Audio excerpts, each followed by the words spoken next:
What is up, guys? Welcome back to the channel. It is James from Cop Logic, and it is your match preview for Liverpool versus Chelsea in the Premier League. It's match day 22 of 38. It's at Anfield, 8:15 kickoff. So let's dive straight into this one. So as I'm sure you all know and are getting very, very used to now, Chelsea are becoming a notoriously tough opponent for Liverpool. Doesn't matter whether it's Thomas Tuchel, doesn't matter whether it's Graham Potter, doesn't matter whether it's Mauricio Pochettino. The last 7 meetings between Liverpool and Chelsea have finished level. It's the longest run of consecutive draws between top flight clubs in English football history, which is a pretty crazy statistic. I have to say though, this is it. This is the time where it changes, because Liverpool desperately need those 3 points. We have to go into that game at the Emirates with 3 points on the back of these 3 points, because if we want to stay ahead of the chasing pack, if we want to stay ahead of Manchester City most importantly, and if we want to remain favourites for this Premier League title, the last possible Premier League title we can win under Jurgen Klopp, then we have to win this game. It has to be 3 points. There's literally no other option here. It is a massive must win, and against an opponent that we consistently draw level with, this is a huge game. The positive is, in the last 11 Premier League games, Liverpool have lost just 1 game to Chelsea, having won 4 and drew the other 6. In terms of current form, because it's always important we look at that, Liverpool are absolutely flying at the moment, having won their last 3 Premier League games, as well as, other games such as the Norwich game we've just seen, including most recently a 4-2 victory against Newcastle and a 4-0 victory against Bournemouth. Obviously, there was the 5-2 against Norwich there as well, not a Premier League game, but still important to note, because Liverpool are not just winning games, but they are scoring. These are high scoring wins, which is great to see, especially while we've got no Mo Salah. We've got players in form like Darwin, Nunez, Diogo, Jota. It's looking brilliant for Liverpool. In terms of Chelsea's form though, Chelsea have also won their last 3 Premier League games. However, the caveat there is they've all been by only a single goal margin against the likes of Fulham, Luton, Crystal Palace, and previously before that they actually lost to Wolverhampton 2-1. So if we're judging both teams based off form, it's safe to say that Liverpool are definitely in the better form, and Chelsea have, just managed to scrape by in their last few games. So I guess that's a promising way of looking at things. But as we know, all that matters is what happens on the day, and history does have a funny way of repeating itself in football. So those, last 7 meetings that all finished level are a little bit worrying.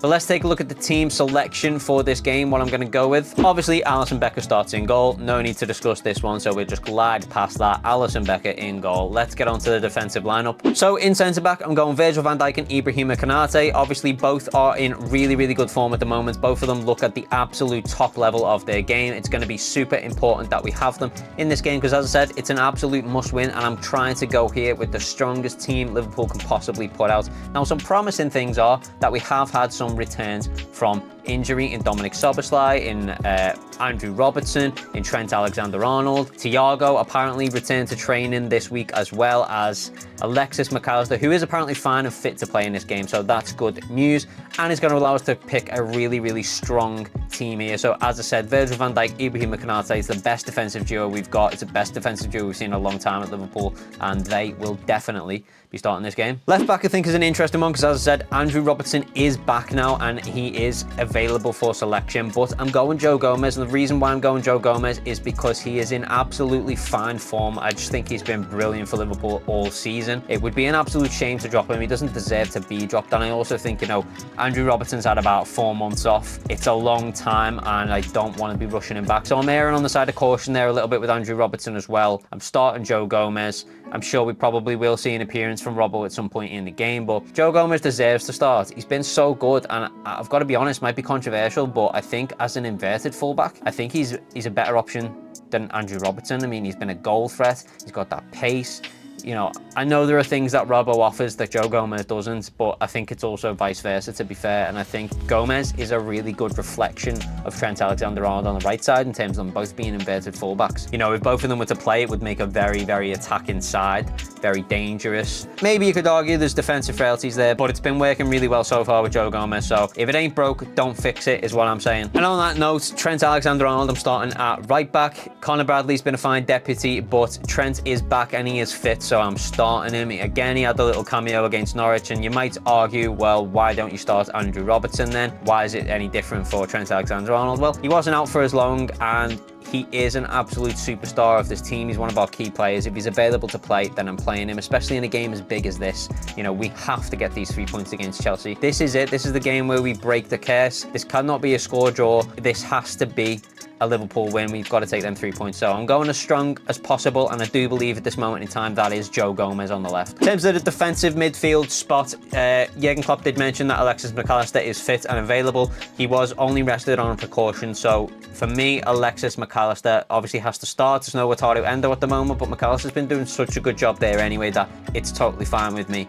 Alexis McAllister starts at central defensive midfield. Left mid, I'm going Curtis Jones. He's in really, really good form at the moment, obviously coming off the back of that goal against Norwich, but I just think he's been really great overall. He's really adapted to this midfield role. He kind of reminds me of Wijnaldum in a way that, like, he is capable of keeping hold of a ball in midfield. He's very hard to take off the ball. It's great for possessional play. He does have some shortcomings when it comes to attacking. I think he can be very rash and make the wrong decisions sometimes, but as I said in the last preview, if you can get him in the right mindset to be that more controlled player, the one that dictates the play in the midfield, he can do it, and he is a really, really great asset to this team. And I'm starting Curtis Jones because he's in fine form, as I said, coming off the back of the goal against Norwich. I think he's going to be right up for this game, and you know, it's a bit of a reward in it to start him against Chelsea because he does deserve that. He's certainly earned it. Partner him in midfield, I'm going Dominic Szoboszlai. Again, little cameo against Norwich. If he's fit to play, I'm playing him because I do think the more experience we've got in this midfield, the better. There's Gravenberch as an option. Goal against Norwich, brilliant.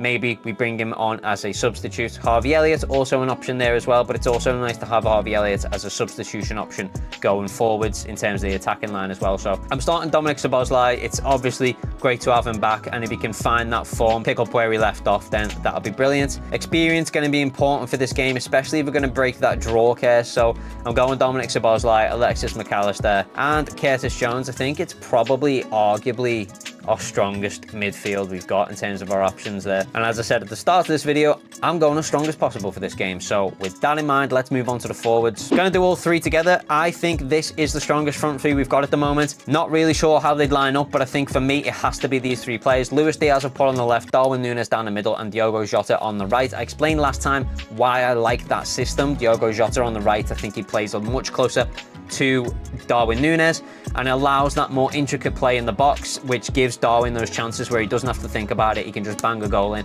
and we've seen this paying off in droves lately. Darwin Nunez is in amazing form. Diogo Jota is in amazing form. Jurgen Klopp might decide to switch this around. We could see Darwin in the middle. We could see Diaz on the right.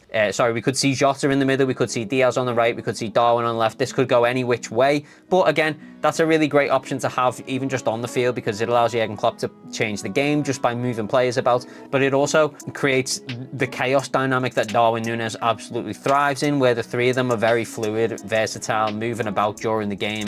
So for me, I think this is our strongest front three at the moment. Cody Gakpo hasn't really done anything wrong for me to leave him out, but you know, arguably when you're picking your strongest team, you've got to go with your strongest forwards. It's one of the most important positions on the pitch. This is the strongest front three. So with that in mind, that's my team. I'm coming to win this one. As I said, we need the 3 points. So what's my score prediction going to be? I'm going to go Liverpool 3, Chelsea 1. You know, I think Cole Palmer is in really, really good form. It's going to be hard to keep him quiet, but then is that their only threat? I don't want to be naive going into this, but you know, Chelsea certainly struggle for goals. As I said, they might have won their last 3 games, but it's only been by single goal margins each time. They're not prolific goal scorers at this moment in time, and Liverpool are coming off the back of some high scoring games. Hopefully that's going to pay off, and I'm going Liverpool 3, Chelsea 1. You look at those win percentages there, the Opta stats, Liverpool 61% win prediction, a draw at 20 and Chelsea at 19. That is overwhelmingly positive for Liverpool, and I hope that is reflected in the game because these 3 points are going to be absolutely massive. If we can go into that game at the Emirates against Arsenal off the back of these 3 points, it's going to be a huge confidence booster. You know, we've still got no Mo Salah, it's important to mention, so we need this. We absolutely need to remain strong. We need to remain on the form that we're on. We need to remain on the path that we're on in terms of picking up wins game after game after game. If we can do that until Mo Salah's back, if we can do that until that game against Manchester City at Anfield, it's going to be absolutely massive. I mean, can you imagine the atmosphere at that game? Jurgen Klopp's final season, it's Liverpool versus City at Anfield. We're top of the league, like, a chance to get that breathing space against City as well. It would be absolutely huge, but the only way we can get to that point in this season is if we keep picking up these wins, and it starts with this game against Chelsea. So 3 points absolutely vital. I'm going Liverpool 3, as I said, Chelsea 1. Let me know what you guys think in the comments down below. Get your score predictions in, get your changes into that team that I've selected if you've got any. And as always, guys, thank you very much for watching. Give the video a like if you have enjoyed it. Make sure you subscribe if you're not subscribed already, and we will see you guys in the next video. Peace.